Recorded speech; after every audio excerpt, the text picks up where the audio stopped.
Розкажіть трошки про ваше життя тут в Канаді з того часу, як ви приїхали.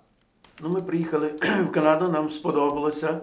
У нас гарні враження, хоча ми собі теж могли передбачити Робіть паузу, щоб тому я міг що перекласти. далеке коріння в нас теж було в Канаді ще за тих часів Першої світової війни, які виїхали Робіть теж. паузу. So my father said they like so much to be here in Canada, and they are here just for a couple of weeks. They arrived on April 7th, and what my father also says that we have also ancestors like far away, like in 19th century, who were here in Canada. My mother says she likes so much the nature here around. Like we were driving from Waikokoma to Sydney, and they didn't see too much nature because of fog and rainy, but what they saw they like so much. Розказати про вашу поїздку трошки, яке ваше рідне місто, і як ви подорожували з вашого рідного міста до Канади. Тільки робіть паузи, щоб я міг перекладати. Наше місто Івано-Франківськ. They're from Ivano-Frankivsk. Гарне мальовниче, ми до нього привикли, але були вимушені покинути його, тому що кожного дня, коли ти спиш і звучать сирени, летять ракети, наш аеропорт був розбитий ракетами. They like their city so much, but they were forced to leave their city because it's very stressful to stay. Like even there is not too much bombs coming, but everyday sirens, and you have to hide somewhere, like a basement or like a bunker or some special place. Ukraine is not so much rich country as Canada, and everyone want to live in Canada. But talking about Ukraine, it was very calm life, I would say. We have some problems in some spheres like jurisdictions and a bit corruption in Ukraine. But from 2014, Russia started to invade, and they were doing this very silently on the eastern parts, like especially Donetsk and Luhansk regions. From 2014 until now, there were always some fightings between Russian and Ukrainian soldiers. But we didn't feel so much like any of that because it was just on the eastern part and it was like on some territories. Like it was calm life, I would say. Як вас приймали на кордоні в Польщі? Ми їхали через Словакію, так. So my mother says they crossed not in Poland, they crossed Slovakian border. Через Словакію. Дуже доброзичливі люди, дуже вдячні. Гарно зустріли нас, так.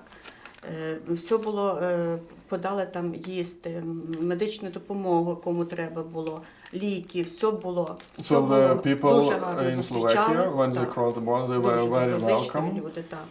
And there were also many volunteers, and they provided food, they provided medical supplies on the border. Так.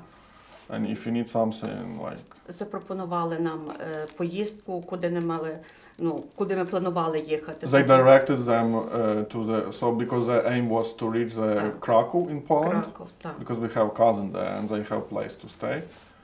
And from Slovakia, the people who were helping there, they just directed them, like they helped, like for example, you have to use this train and go on this station, and like helped a lot. And you also asked a question, how was the journey from Як була поїздка ваша з Польщі до Канади? Ви не розказали? Ну, поїздка була гарною, нормальною.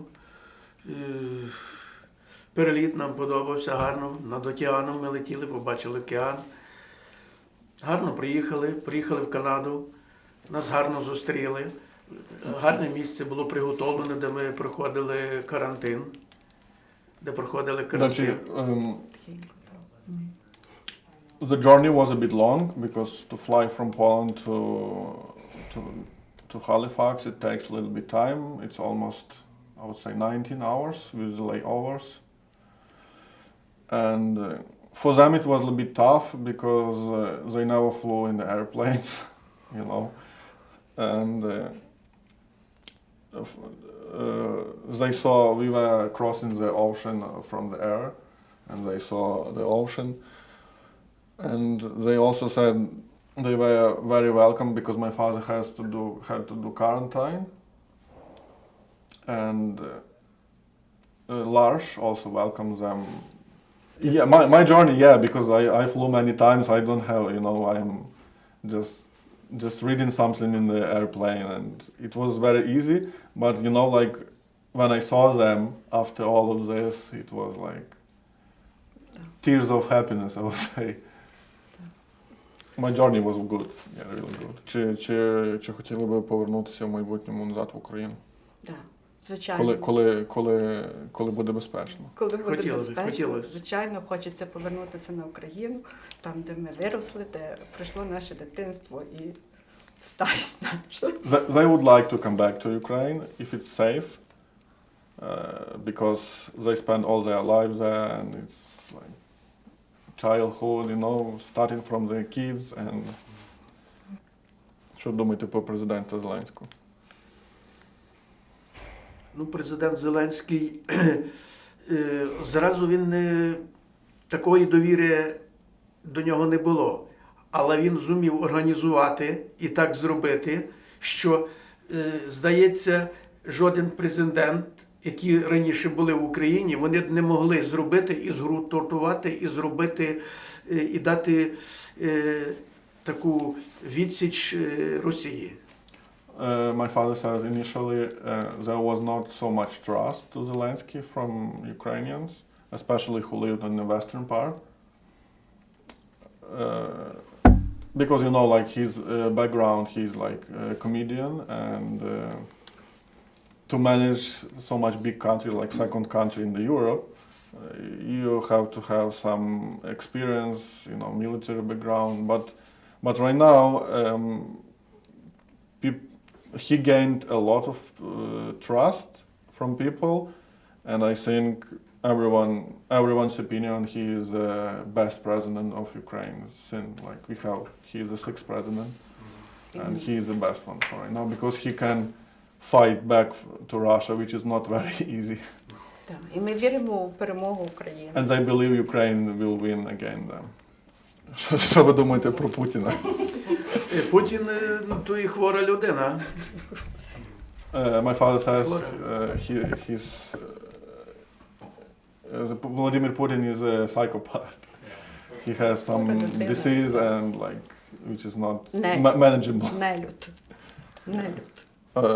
Що ще потрібно, щоб ви відчували більш, скажімо, запрошеними ще? У Канаду, так? Так, що ви ще б хотіли відчути? Ми відчули тепло. Тепло, радість. Що ще треба? Ми так, це як друга наша домівка. Ми себе почуваємо як вдома, як на Україні. Like, they feel very welcome, and it's like that's maximum what they can get. And they feel like Canada is their second homeland. Нас дуже гарно прийняли, дали безплатне житло. Завжди питають, чи ми не маємо що їсти, чи ми не голодні, чи нам не холодно. Приютили дуже гарно. They have дуже like a free stay right now. They are not paying for the housing, which is very important for them. And everyone, like people around from Lars, they asking what do they need, like what we can do for you, you know, and which is they feel very welcome. Нам гарно сподобалося. дуже гарно. Дуже гарно нам сподобалося в Канаді. І ми відчуваємо себе дуже гарно, дуже добре, комфортно. They're very comfortable to be here, but they didn't see too much in Canada, you know, because. But yeah, I'm planning to show them Cabo Trail in the future, and you know, like. Ми вдячні, так. Yeah. Чи хотіли б ви ще щось додати, ваш погляд на ситуацію, яка відбувається в Україні? Тільки повільніше. Ну, хотілося, що зараз відбувається в Україні? Ну, хотілося, щоб Україна дістала достатньої зброї, якою вона могла би дати від агресії Росії, тому що України немає достатнього того озброєння, яким вона могла би дати відсіч Росії. So my father says that Ukraine would be able to win the war if we would get more weapons and more like rockets and all of that, so then we can fight back. That's a way, you know, to fight against them. And yeah, what is my opinion? Yeah, I think the same. But you know, like you can see how Russia is fighting with the world. Like they are trying to close the vessels, gas vessels, you know, the oil. Do not give to Europe, to anyone. And you can also see in Canada, like gas prices increasing every day. But you know, like not only Russia has this oil and gas, like many countries, and we can find compromise, like because like they are like blackmail other countries. You know, we are not give you gas and oil, and you are not giving Ukraine weapons. You know, that's they did with Poland right now recently, and with Bulgaria. They just shut down all oil and gas supplies to them. I have my friend. We know each other like around 20 years. We're very good friends, and my best friend. And he is taking care of my parents' house right now. And yeah, situation is still the same. Sirens every day, 2-3 times per day, in my district, like western part.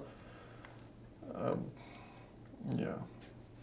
In my city, just airport was damaged, not too much damage, like but airport, you know. But if you look at the eastern part or another parts, like you can, the media, social media, they're not showing what is exactly there. Like they're showing damaging, you know, but you can just imagine like how many buildings are destroyed. Just imagine. They're not showing all of that. Like Mariupol, it's a city in the eastern part, close to the Azov Sea, destroyed 99%. And was big city around, I don't know exact population, like around 500,000 maybe.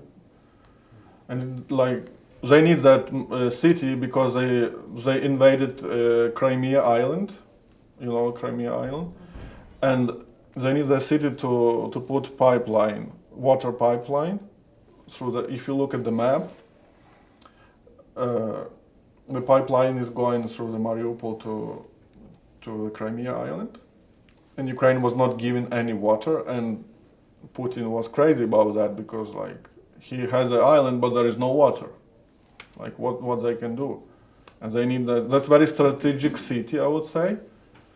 But still now they didn't get many Ukrainian soldiers and people. They are hiding in it calls Azov factory, Azov style factory.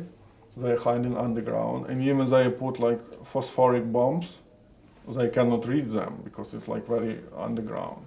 So still we are fighting back, but.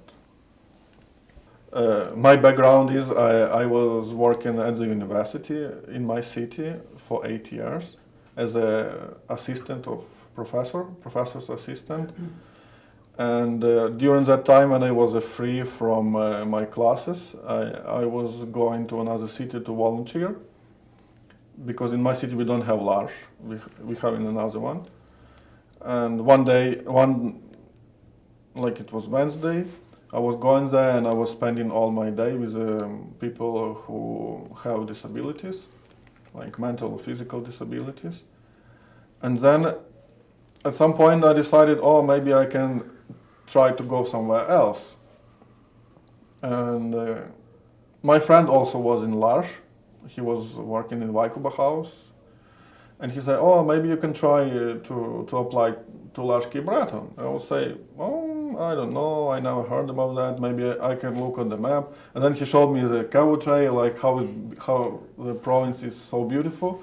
And I say, oh, that's okay, I can try. And I tried, I applied, and I got lucky, and in September 2019 I arrived to L'Arche. My thinking was it will be very difficult, because, you know, changing from teaching with like talking with the students and helping people from with disabilities, like it will be big difference. But when I arrived here, like, yeah, first 2-3 months was a bit difficult. I would be honest with you. It's not, you know, it's not easy. But then I really like to help people. I like to see their honesty, you know, how you're treating them and how they're treating you back. And I never regret that I changed my profession, I would say, you know. I become social worker and I was teacher, like it's, you know, but I never regret, and I really like my job, what I'm doing right now. Ми дуже вдячні вам за вашу допомогу. Ви нам дуже допомогли. І дай Бог вам здоров'я і процвітання вашій фірмі і мирного неба нам всім. My mother says they are very thankful for everything you did for them, and they wish you health, and they wish your company to be very successful, to grow up more, and to reach the highest point, you know. And what else? Що ви бажаєте? Я бажаю, щоб завжди було світле, мирне небо, щоб процвітала Канада, щоб процвітала Україна, і щоб всі люди на землі жили щасливо. Без війни. My father says he wishes Canada to have peaceful sky without the war, and for all people in Ukraine and everywhere in the world to have good future and to have peace.